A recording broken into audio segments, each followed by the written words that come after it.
I love women. I hope you do too.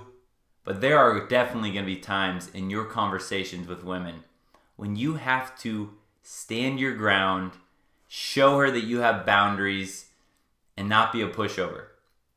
And I'm going to take you through a text example I had with a girl where she was getting angry at me, and this was a perfect time to stand my ground and kind of show her that I'm not going to put up with that. And this is in relation to principle 3 from my 5 principles of attracting women. And principle 3 is called show, don't tell. That's where you're going to show a woman that you're a man. You're going to show her that by the way you text her, by the way you handle situations just like this one, instead of telling her. A lot of guys try to tell a girl what a good guy they are, what a good boyfriend they'd be. Principle 3 is all about show, don't tell. Stand your ground to turn women on. In this example, I'm telling you some things I did that I teach not to do, but this is kind of those things that when you know the exceptions to the rules is okay. So don't necessarily copy what I do here, but learn the lesson from it. So I sent hi at 1:02 a.m. Horrible thing to do normally. Don't ever do that. But I knew the result I was going to get. Okay, so that is a horrible thing to text at 1 a.m. Hi. And I normally would never do that. With any girl new, I would never do that. What happened in this situation, because I had known this girl for a while, is in principle 3, show, don't tell, it talks about a baseline pattern that you'll have with a girl that you're texting. So there's a baseline pattern that once you figure out how long it takes her to respond and you're more comfortable with her, then you can actually move this baseline pattern up to get her to text you back quicker, or to get away with stuff like this where I texted her at 1 a.m. Again, do not do that at the beginning. This is only because I've done this a million times, and so I can get out of any situation, and I knew it would work. But just as a small note, it's about principle 3. So after we established the baseline and I knew that it would work, that's why I sent this. Don't do it normally, or do it at your own risk. But let's get back to the example. Now she sent a hi question mark back. Now this is a girl that we had seen off and on for a long time. You can see she texted me back right away at 1:02. The only reason I responded right away as well is because she did. If she didn't, I would have waited. She said hi question mark because, we stopped hanging out. So she's a little mad about that. So I just say, why the question mark? Because we never talk, so. And then this one right here. So see how I didn't reply right away? Give it time. So 1:08 a.m. I didn't reply.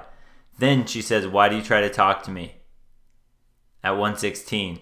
And then before I could even reply anyway, she sends this. I mean, we can be friends, but don't try to talk to me if you're trying for anything else.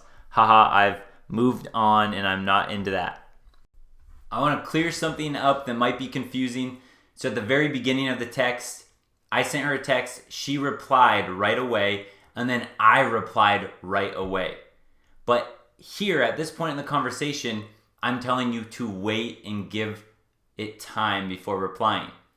And the reason I did that is when I talk about principle 2 mirror texting, where you want to reply slower than she replies to you. I was able to reply right away the first time because she replied right away, so did I. But you don't want to get in a pattern of replying at the same time as her. Remember, you want to go slower than she does. So since I replied right away at first, I was not going to reply right away a second time. I mix it up, but it's always me replying slower. Every once in a while, I'll reply right away like she did, but the pattern needs to be you taking longer than her. So I never reply right away more than once in a row, but I'll do it every once in a while. So that's just a little clarification. That's more about principle 2 in case that confused you. But remember, with girls, if you reply right away, you gotta mix it up then and reply slower afterwards. You don't want it to become predictable to her that you're going to text her back right away. And that's the idea with Principle 2 mirror texting. But anyway, now we're going to get into what really is the reason for this video, which is Principle 3, show, don't tell. So something big is coming up here. Okay, this is the critical part, guys. Huge part here. I have to stand my ground. If I start apologizing now, and because if you really did something wrong, then of course apologize. But in this situation with her, I was honest from the start that I didn't want a relationship. She kept thinking that she would change that. And then when she finally realized I was serious, I didn't want a relationship, then we stopped seeing each other. Because she's upset about that, I understand where she's coming from, but that doesn't mean that makes me have to apologize for that, because I was honest about that part. She knew that too. And because she knew that, me standing my ground was extremely attractive. And in this case, I stood my ground by not even texting her back. All right, now this is where Principle 3 really comes into play. It's kind of an advanced concept here. But if you have the Principles of Texting ebook or Texting Mastery, go to the part on emotional baselines and setting your emotional baseline. And that's what I'm going to be kind of referring to here. But basically, you are always teaching people that you interact with, whether it's through texting or talking or your body language, you're always teaching people how they should treat you. In Principle 3 here, in this conversation, she right now is getting mad at me. Now, it might be hard for you to see right away. If any girls are watching this, they'll see the tone of her text. You can tell she's mad or frustrated with me here. And this is where I'm teaching her how I want to be treated. I do not want to have to consistently get into a petty little emotional argument with this girl anytime that we're going to hang out. I don't want her to bring up like, well, you should date me and all that. I don't want her to bring up that baggage from the past. I want a fresh, clean start. I don't want to sit here and talk about what I had already explained to her. I didn't want a relationship. I don't want to go through that again. And so what I'm trying to do here is teaching her, hey, if you're going to come at me with that angry, negative tone, I'm over it. I just don't even want to deal with it. So I would never text her and say something really mean to her, like, you're being so dramatic, like really aggressive and angry. What I do is I just don't reply. And when you do this, remember, this is all about the emotional baseline. So go back and read that part if you are still unclear on it. But when you do that, now you're setting the emotional baseline to be whenever she gets angry at you or mad at you, she now knows that if you're not going to text her back. And so that she's going to have to come at you in a more friendly or positive tone so that you can actually make traction instead of just arguing.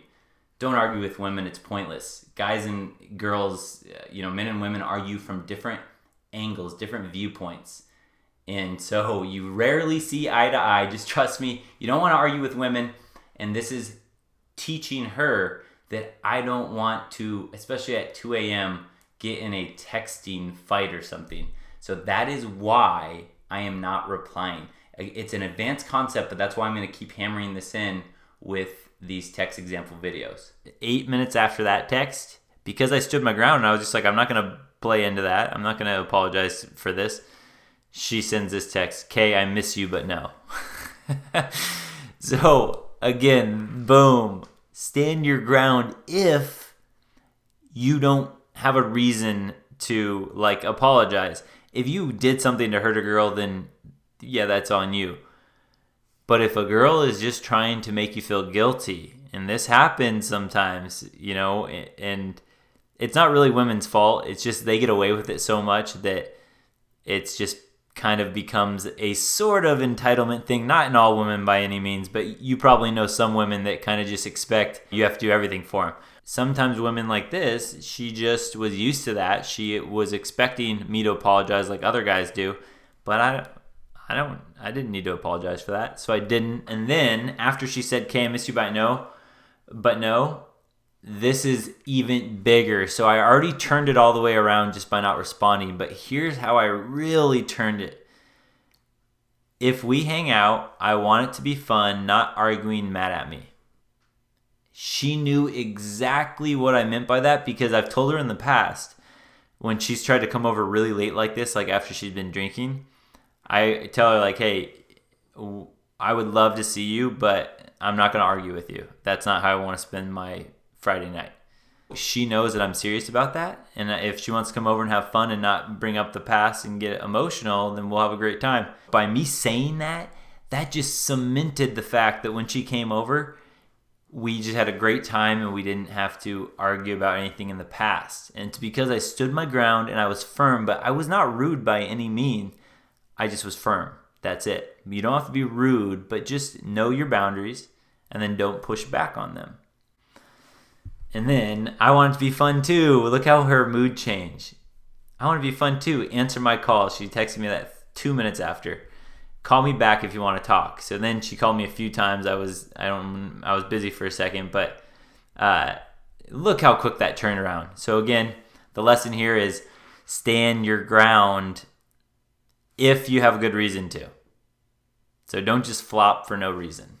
As a real quick recap, and I just want every guy to really hear this and believe it, because I used to think that you had to be mean or you had to be a jerk to girls to get them, because that's what we always hear, the nice guy finishes last.